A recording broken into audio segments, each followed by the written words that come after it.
Get the power to do more with storable software. More automating, more control, more revenue, more time back in your day. Storable helps operators do more with the most powerful technology in self-storage. Learn more at storable.com/do-more. All right, let's go ahead and kick it off. So a very quick introduction. My name is Matthew Beal. I'm a product marketing manager here at storable, and I'm the host of today's webinar, but I am here to tell you that my goal is to get out of the way as fast as possible because we have an awesome panel today to be able to share their perspective, and I think that you guys want to hear from them much more than me. So one thing before we get going, I did want to give you guys just a quick overview of some resources that this is actually part of a little bit of a bigger campaign that we're running right now. And so first off is that we recently, about 2 weeks ago, released what we call a schoolable training course, which is, it was covering all things documents. And the intent of these videos was kind of to share some best practices when you're either configuring or using documents, both at a beginner and kind of an intermediate level. And so if you're generally familiar with the capability, but maybe you don't know all the ins and outs, these videos are really, really good fit for you. And so in today's follow-up email after the webinar, we are going to be sharing a link to these so that you can go check those out. But today we're really excited to be hosting 2 operators for a roundtable discussion on documents as well. And so by contrast, today we're going to be kind of talking more about how these operators are using this capability to solve various business challenges. And they're also going to be sharing some tips and tricks on how you can kind of get a little bit more efficient with your usage on documents on a daily basis. And then lastly is next week, Storable's corporate trainer, James Renouf, is going to be hosting an Ask the Expert webinar next Thursday. And so that's next Thursday from 1 to 1:30 p.m. Central Time.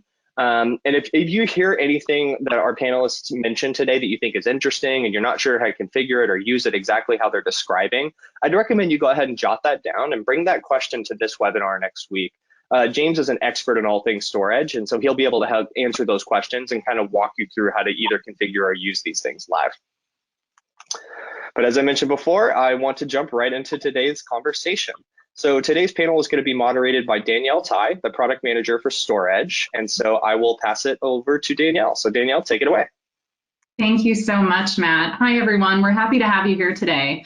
As Matt mentioned, my name is Danielle Tai, and I'm the product manager of storEDGE, but you're going to be spending most of the time hearing the stories from Samantha and Tammy today, so I want to introduce each of them. Samantha, would you mind telling us kind of what your role is, what company you're with, and where you guys are located? Sure. My name's Samantha Larson. I work for Metro Storage.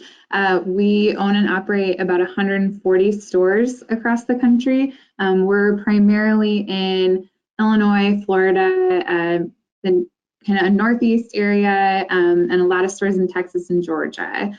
I work partially in operations and partially in acquisitions, so I do a little bit of everything here. And I personally am located in Northern Illinois. Awesome. Thank you so much, Samantha. And Tammy, how about you? Please introduce yourself. Absolutely. My name is Tammy Stone. I'm the Director of Onboarding for 10 Federal. 10 Federal does have a division of storage, and we also do apartment communities as well. Right now, we have about 50 plus facilities. We're all along the East Coast, and we dabble a little bit in the Midwest, primarily basically in Texas. So I'm just like Samantha. I dabble a little bit on the management side as well, on the operations. Awesome. Well, we're going to go ahead and get started. And I think the first question, that's a very general question, is can you just walk us through a high level of how you're using documents in storEDGE today? Sure. Samantha, go ahead. Yeah, thanks, Tammy. So we use corporate documents to manage pretty much any document that we send out to a tenant or give to a tenant. So we've got all of our leases in corporate documents, all of our insurance information, our welcome information, pretty much everything. We also use it for a lot of our lead management and all of our delinquency management. So we utilize letters, emails, postcards, and text messages. We use it for everything. Awesome. We are absolutely the same way. The only thing that we do not utilize is the postcards. I'm sure we'll get there eventually, though.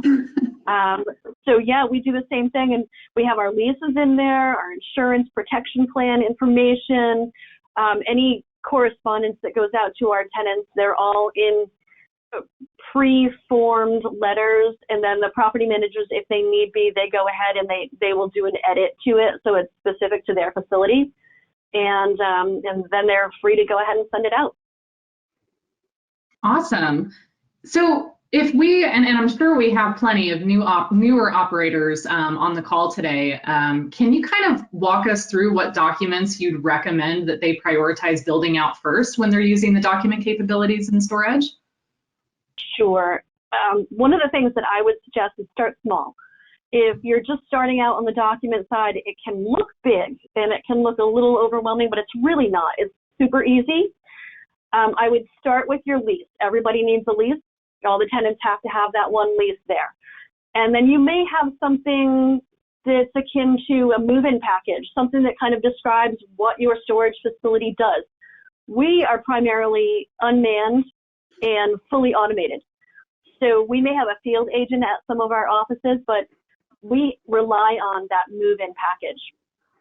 Then you may want to go ahead and put a few letters in there that have to do with fee structure, you know, how we take payments, et cetera, et cetera.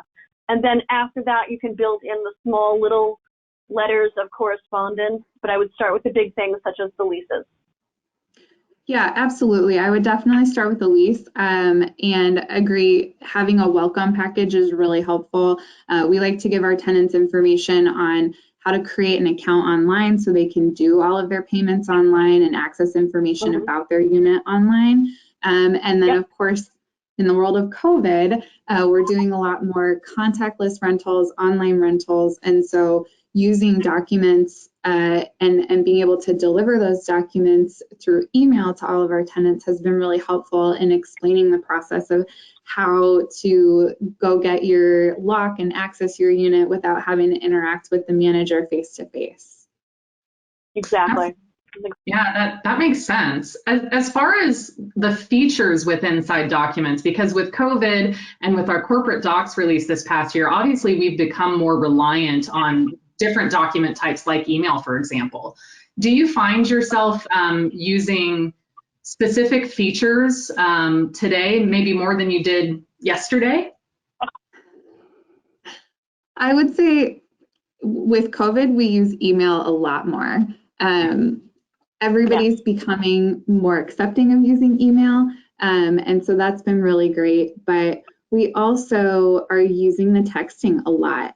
We use it a lot to reach out to any sort of lead that we've gotten their contact information and they've agreed to receive text messages. And that is really helpful. And it's also a really useful tool for delinquency to just shoot a quick text to somebody that says, hey, you're 5 days late, you know. So just to give that really easy communication to tenants. It's such a digital world and tenants expect to receive that information in an email or a text. And I would say text more so than email at this point. People check their text messages. They don't always check their email. I want to second what Samantha said, that I'm a little old school, and so sometimes I don't think that text message is really kind of a business thing, but at least recently I've come to discover that people do check, just what she said, people do check their text messages and not necessarily their emails. They may have that junk email address where things just kind of go to die. They just don't check them. So text messages is a great way on storEDGE to communicate with your tenants. Yeah, Absolutely. and another great thing about the text and the emails, if you're utilizing online rentals, you can send a link to your leads to complete the rental process through a text or through an email. And so it's just really easy to get them to move through the process if you can quickly send them that easy link that they can click on and finish it. Yes, absolutely. I think one of the other capabilities that we see widely used and that's beneficial is around document conditions as well. Can you talk to me a little bit about like what types of challenges you're solving using conditional documents in storEDGE? Yeah, absolutely. So we at Metro use a lot of conditions for our documents. It may be a condition like you've purchased insurance, so we're going to go ahead and print all of the insurance documents for you. We don't want to print all of those for you if you didn't pay for our insurance program. It may be something like you are a business rental as opposed to an individual. We have a slightly different lease for our business tenants compared to our individual tenants. And so we have a different lease that prints for those tenants if it's a business account instead of an individual account. And then we also use it for, there's certain types of amenities that might be available depending on the unit type. And so you can go through and select if you have, you know, A, B, or C unit type, we want to go ahead and print these types of documents to let you know about these amenities that you can access. So we use it Yep. a lot. Just as a side note on that, we actually don't use it in the way that Samantha is doing it. I would say that she's really on top of her conditions over there. We put everything to every time, and we do that because there's a couple of different reasons. So we have a call center that's involved rather than property management, and we want those documents to go out every single time in the same way, shape, and form every time they click that document or they process a move-in.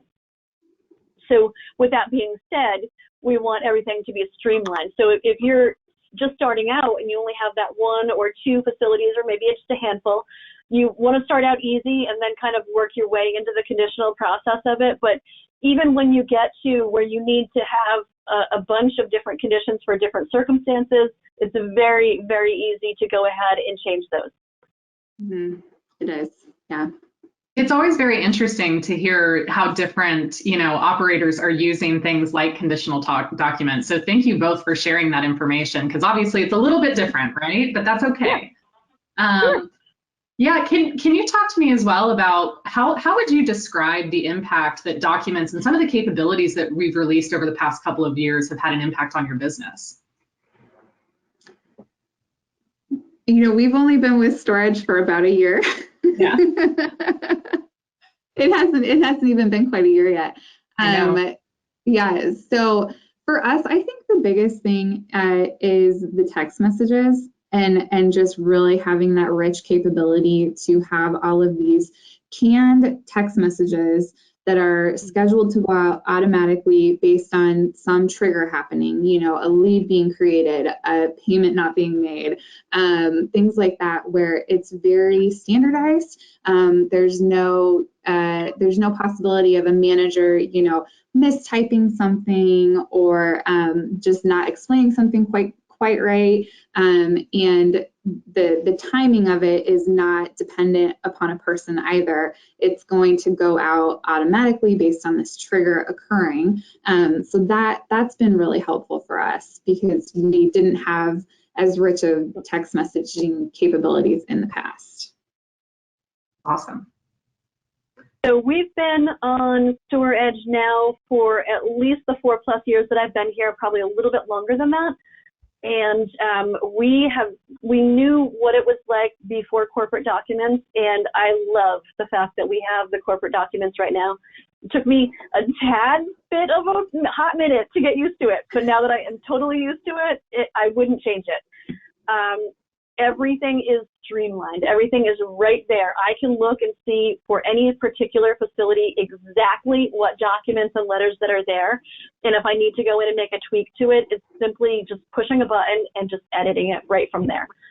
So it's been updated, and everything that has been updated that the IT team over at storable has done has just made it that much easier to navigate through that section.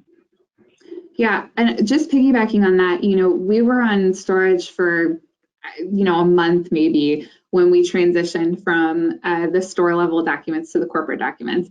And that was really important to us because with 140 stores in, you know, 14 different states, there's a lot of different documents to manage. And we didn't want to have to go into each store to make a tiny change on a lease for all of the Illinois stores. You know, there's always that fear of, am I going to miss one?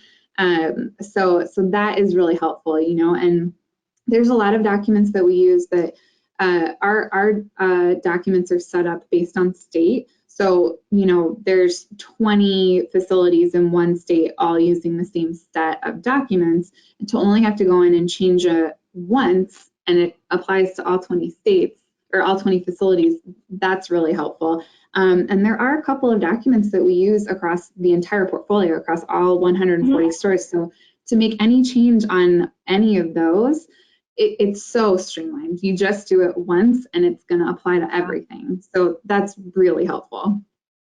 Yeah, Samantha, that's a really good point. So we have several states set up that way. I highly urge anybody, if you're going to set up any kind of a template, do it by state, even though you may only have that one facility in that state. Look forward to the future, because when you have it situated that way, it's so much easier to just go ahead and add that one facility into that template rather than creating a whole new template doc. But even if you were to go ahead and just do a whole new set, super easy copy paste. And then naming. When you're naming the documents, now Samantha does it a little bit differently than I do, but there's no right or wrong. I mean, you can call this, you know, hey, it's a lease document, or you can call it a fee schedule, whatever you want to call it. I personally label mine as one standard dash, and then I label it what it actually is, you know, fee schedule or, you know, lease document, Illinois lease document. She does hers a little bit differently, but she's also a little bit bigger than we are, so we're just starting out. But if you want to rename them, you can go in, rename it, and nobody will be the wiser. Yep. We do our naming so that it's the state first, and then the type of document. So is it a lease? Is it a welcome letter? You know, whatever. But having that state name at the beginning keeps all of my state documents grouped together when I'm looking at our entire list of documents. And so that's really helpful. We also, you know, we have 2-digit alpha codes to identify each of our stores. So if there was something that was store specific, we would use that 2-digit alpha code to identify it. And that just helps keep it clear to everybody else, keeps it clear to you when you're going back a year later and you're like, what was that letter called that we sent out for this thing that happened somewhere, you know? So really trying to think critically before you start naming your documents about how you want to name your documents, how you're going to think about finding it a year or 5 from now is really helpful when you're getting started. Absolutely. So we've gone down the corporate docs rabbit hole just very naturally here. I'm going to dive a little bit deeper because this is one of the larger capabilities that we've released on storEDGE within the past year. I know because Samantha, you and I were kind of in it together just from operator and product manager sides. You know, you talked a little bit about the original setup, and I know that we've worked with operators like yourselves and probably some that are on the call as well to dive deeper into making some enhancements to make it more, you know, easy to navigate as well. We talked about setup. Can you talk about a little bit more about maintenance? Once you've set up corporate docs, you have your naming conventions where you want them. How are you maintaining everything within corporate docs today? I would just say there's not a lot of maintenance required unless there's something happening, right? If you need to make a change because there's been a change in the lien laws and you have a lot of your lien letters in there, you know, you just have to go in once and make that change, and it's going to save all across the board. Or if you decided to change a process, you'd need to go in and make that modification. But other than that, it has not required a lot of maintenance from us, which has been great. It's pretty self-sustaining. Good. I second what Samantha is saying. There's little to no maintenance when it comes to all those documents and sets. Awesome. That's good to hear. Makes, you know, it sounds like the setup, you just have to have it in your mind how, like Samantha, like you said, how you'd want to do it and look at it a month or 5 years from now. So I think that's great advice. I want to talk, before we get to the fun part, which is tips and tricks, I want to talk a little bit more about operationally how you guys manage documents. Is it more centralized with one person, Samantha, like yourself, that manages documents, or do you kind of leave it up to your store managers as well to help with maintaining documents? Ours is definitely centralized. it's mostly me. Our district managers help a little bit, maybe sometimes, especially with the delinquency schedules, because they're a little bit more of the expert in a specific state delinquency schedule. And then there's another coworker of mine who does a lot of training and marketing, and so he'll get in there too a little bit, but it's highly centralized in our corporate office. Awesome. We're Tammy, pretty much the same way. Yeah, we're pretty much the same way. We have it's me and my assistant for the onboarding team, and when we take on a new storage facility, we go ahead and set everything up at that moment. But when it gets handed off to one of our property managers, they do have the ability to go in and edit it as well, just in case they need to be a little bit more specific in the wording on something, or if they want to really embellish something, they can do that. We also have a manager of auctions, so I don't touch any of her documents. She's very, very specific about how she likes her documents, so I let her do all of that. And, so pretty much between the two of us, we set it all up and have it all ready for the property managers when it's their turn to receive the property.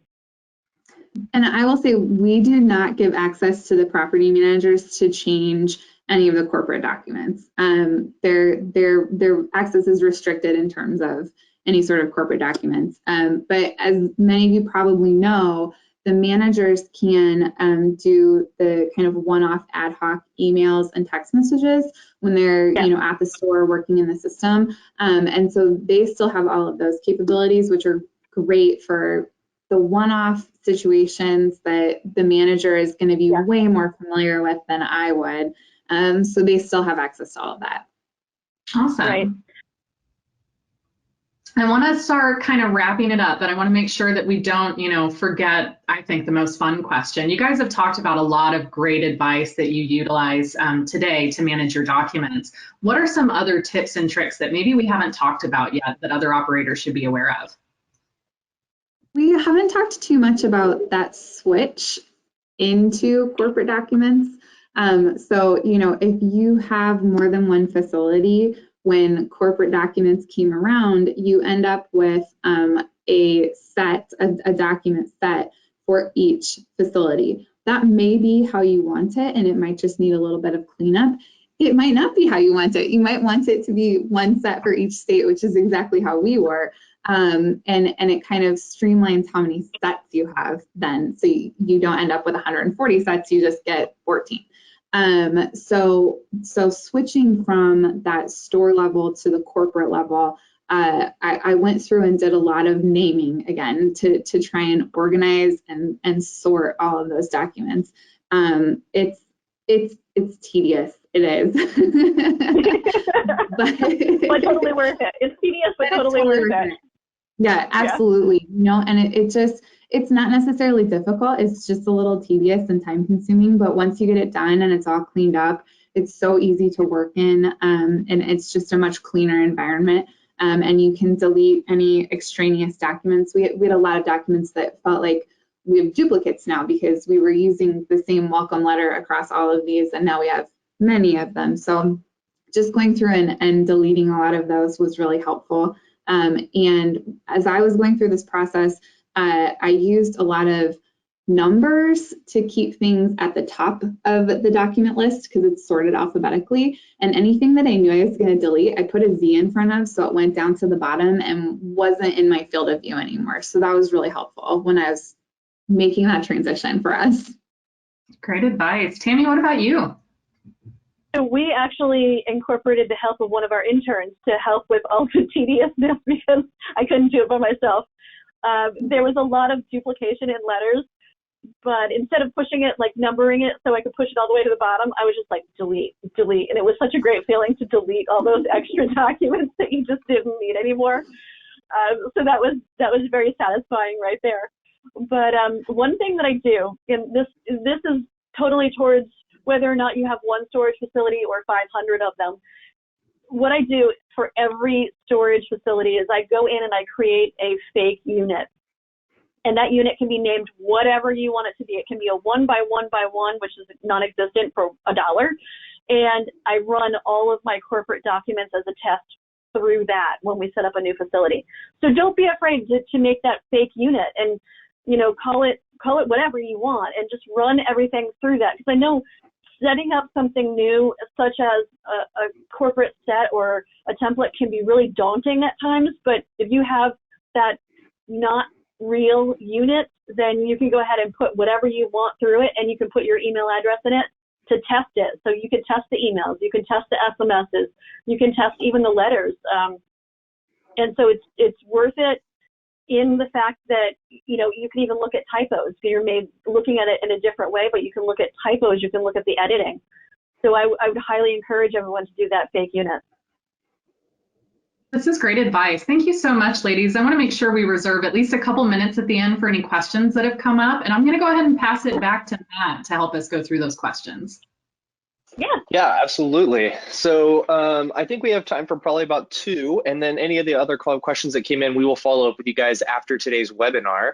The first one was actually something you guys mentioned pretty early in the call, which was this concept of when to use text versus email versus physical mail or whatnot with documents. And so the question, and I'm kind of summarizing, is, when do you use each one of those communication mediums? Do you use both for all of your documents? Do you use text for only some of them? How do you guys think about that?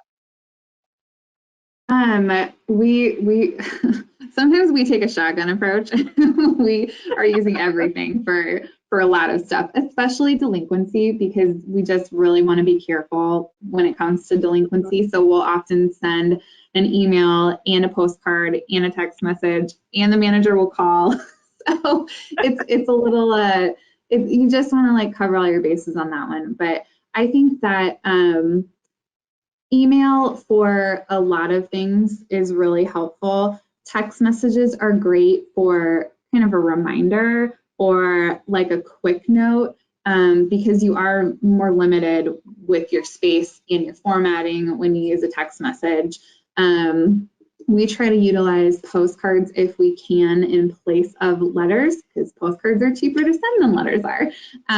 So that's kind of how we think about that. But we're not afraid to use multiple forms of communication for the same event, I'll call it.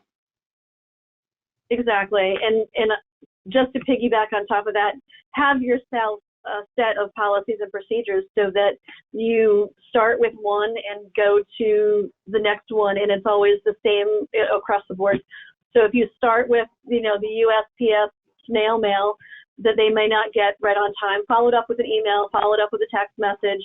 In our case, we have to have that policy and procedure because it's the call center that's generally sending out those forms of communication. And we start with one and we work our way down to the next one. Yeah. Very good. Thanks, y'all. And then the last one, just to be respectful of time, we'll kind of treat it as a lightning round question, which is, Tammy, you had actually mentioned that when you think about conditional docs, you kind of recommend this slow and steady approach where it's an incremental thing. Maybe you tackle it one item at a time. So if you guys were setting up conditional docs for the first time, what would be kind of the first element that you think provides the most value when it comes to conditional docs? Sure. I would start with your lease. Go ahead and go into conditional documents and see what documents are there. Start with your lease so that you know your tenants are getting there each and every time, and then go ahead and do a test so that you know that lease is coming over correctly, and then work your way down it. Don't be afraid to do a test every single time that you make a change. Yeah, absolutely. I think, lease is the number one thing. And then for us, it was really seeing what are we having operational issues with that's causing confusion for the manager or for the tenant. And that was where we really started to use those conditions to say, let's only print these things for these types of tenants. Exactly. And for everything that you do and everything that you send out, know your tenants. Know who you're leasing to and in what form that they prefer. Yep. Great advice. All right, guys. Well, hey, Samantha, Tammy, just wanted to thank you guys so much for joining us today. I think I speak for everyone when I say we really appreciate you guys coming on to share your insights and your experience and all that with everybody attending. Yeah, thanks for having us. No problem. It was fun. Thank you. You're very welcome. Well, hey guys, just a couple little last minute things for the attendees. One last minute reminder is, as I mentioned before at the top of the call, we also, as part of this conversation, have released some supplemental content for you. And so one of those things is our Schoolable training course, where we walk you through how to configure and use documents. So a lot of the things that you heard today, if you watch those videos, you'll be able to kind of learn how to actually bring that to life. But even if not, hopefully you took some notes today on things you'd like to be able to do in storEDGE based off what you heard today. And so next week, we're hosting another webinar on Thursday, next Thursday from 1 to 1:30 p.m. Central Time that we call our Ask the Expert webinar, where we'll have James Renuff, our corporate trainer, who's there to help you kind of actually learn how to do some of the things that you heard today. So bring those notes and we will get you guys answers. But that does conclude today's webinar. So if you guys do have any questions that come up throughout the week, we will follow up with the folks that we didn't get to today. But if you have anything else that pops up after, feel free to send us an email at webinars@storable.com, and we will definitely chase down an expert and get you guys answers to those questions. But otherwise, just want to say thank you again to our panelists today and also to Danielle for moderating. I think today's conversation was fantastic, so thank you guys for attending. But to everybody else just out there, stay healthy, stay safe. We appreciate you guys and have a great day.